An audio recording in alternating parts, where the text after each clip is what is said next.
All right, Warzo, year 2, get the first one under your belt. What's the biggest thing you learned about yourself and your coaching here in that first 82 games? Yeah, I think looking back at it, did a deep dive of myself personally and maybe some changes that we want to make through our team, through our schedule, through our practices, our training camps.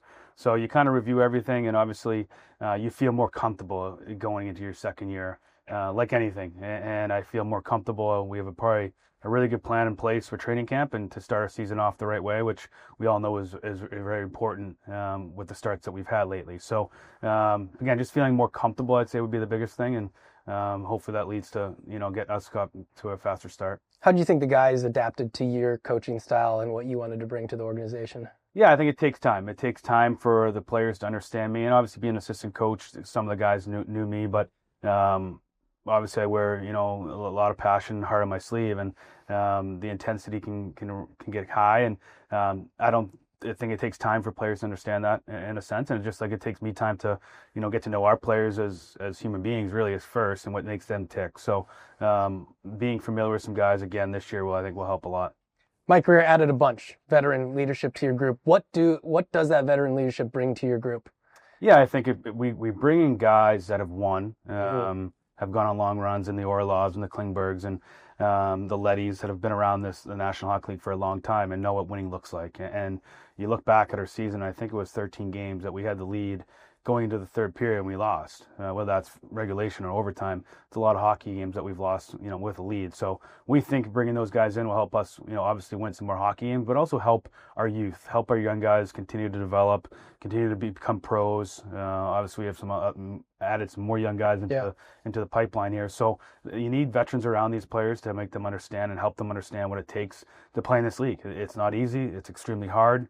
It's demanding, the schedule, the practices, the video sessions, and how much it takes. This is a job now, and this is real life. So I think the more veterans we bring in, and we brought in some really good ones to help these young guys. You're a competitive guy, and now when you look at this training camp roster, there's a lot of NHL bodies if you look at it, and that can only help you, right? As you enter in here, there's going to be some people who are fighting for jobs. What do you expect from this competition in training camp? I talked to Mike, at the rookie tournament, really, of this is probably the first year we have internal competition. Mm-hmm. And I think that's what drives an organization. You look around the league, teams that get better quickly because they have really internal competition. We have players that are fighting for spots, whether you're a fourth-year player in the National Hockey League or you're a rookie coming out of the OHL. You're trying to make the hockey team, and there's spots to be made. And, I think that's a big step where this organization is going is now that we have that internal competition, we expect our training camp to be intense, and it's going to be hard, but we believe that the competition is going to kind of rise to the top. Obviously, a couple of those OHL guys, pretty marquee, Michael Misa, Sam Dickinson. Having Will and Mac last year, what does that do for you when you are handling them this year? You kind of have it under your belt. For sure. Yeah, that's a great point. I have a good feel of what they're going through. Maybe it's off the ice, maybe it's on the ice.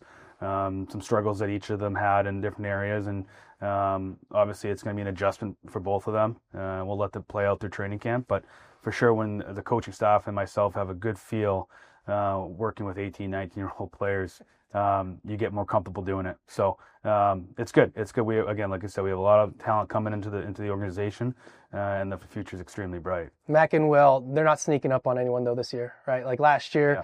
Maybe a little unknown. They're going to be towards the top of the scouting report. What's their biggest challenge here as they enter year 2? Yeah, obviously they're going to have targets on their back. They're going to be two of our better players, and they're going to have to manage the expectations they have for themselves and for the team, and have a mental toughness to where we need to go and how we need to play and what winning habits look like and the foundation that we need to put in place to start winning those games. At the end of the day, that's what this is all about. I don't care if Mac doesn't score for the first 4 games. If we win, I know Mac's going to be happy. So I think everyone's on the same page on where we want to go. And again, we want to start winning hockey games is the most important thing, and it always will be. And it's about the team. And those guys will go through their struggles, and they'll struggle at times, just like any other player does. And we'll be there to help them and guide them and push them and challenge them and support them. So I think everyone's really excited for the start of this season and to get going here. You might not even saw this because it came out this morning. An anonymous player poll from The Athletic said, who's the next face of the NHL? Macklin Celebrini got 24 votes, by far the highest. We know he's good, right? But to get that type of respect as an 18-year-old player, obviously what he did at World Championships, what does that mean for this organization? Yeah, I think when you watch him, the way he plays at, 19 years old as a 200-foot center, you don't see, for 10, 15, 20 years at times, So I think that's what probably sticks out among his peers is how competitive he is for sure. The way he plays on both sides of the puck is just what you do. You just don't see that nowadays, So it doesn't surprise me, to be honest with you, the way he carries himself, the way he conditions his body, the way he prepares, the way he plays the game, the way he lives off the ice, the way he interacts with media and fans.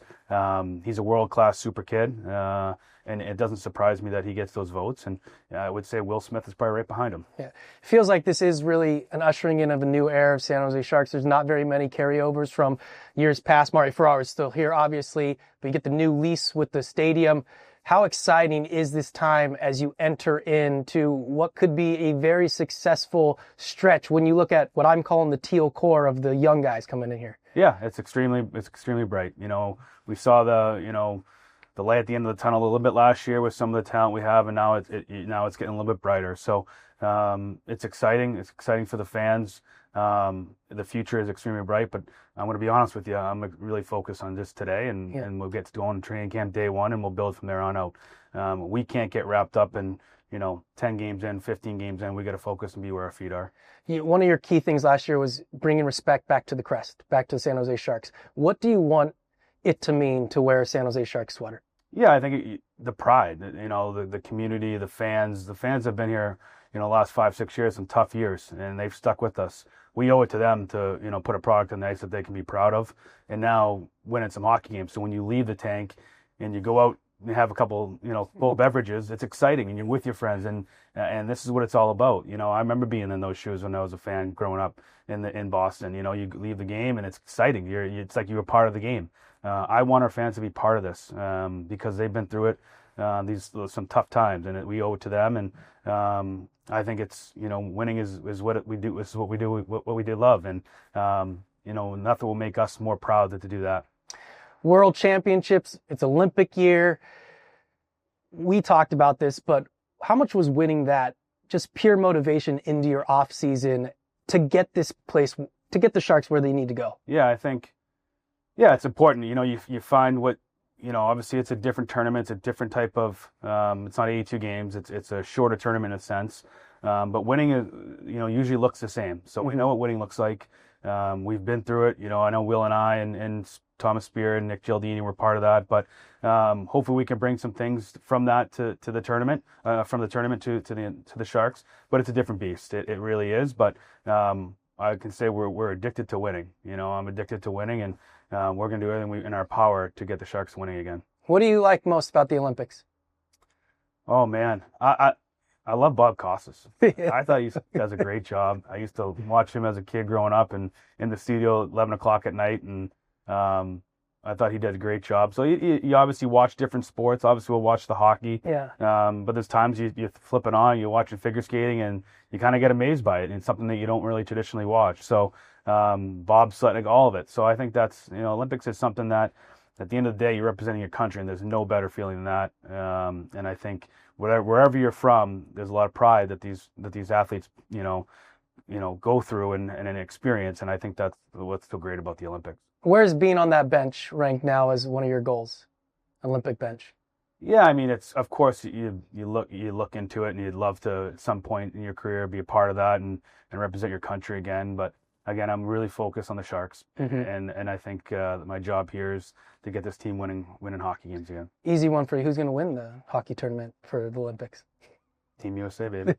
All right, now more some fun ones with theme nights coming up. Yep. WWE is the first one that we have on our air. Opening night against Vegas. National decided that was a good game for them to take. Thanks for that one. But if you had to have a tag team partner, who would it be from this group, and what would your tag team name be? So a wrestler or a hockey player? Oh, John Cena. No, sorry, one of the players from your team. Oh. But John Cena's good. John Cena went to my high school. Oh, there you go. Oh, man. I would say Revo. Yeah, An easy one. that's a good one. And then it's Bay Area Unite. And I know you love sports. So I love you love going to game. What is your favorite sport to go watch in person? And do you have a favorite memory growing up? I'd say going to a Red Sox game. You know, that was, my dad brought me to a Red Sox game. That was, you know, I remember walking into Fenway Park and the bright lights were on. I think it was playing Yankees on a Sunday night game.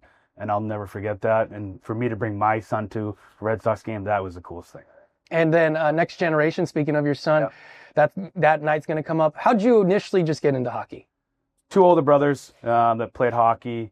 Obviously, close family friends with Mike Sullivan, who's, you know, coaching the New York Rangers, and his family obviously played hockey. So we lived in the same neighborhood. We'd play street hockey games, and I just kind of followed my two older brothers and got into it, and obviously followed Mike in his career and got into coaching, and kind of that's how it kind of took off. So who's your hockey goat?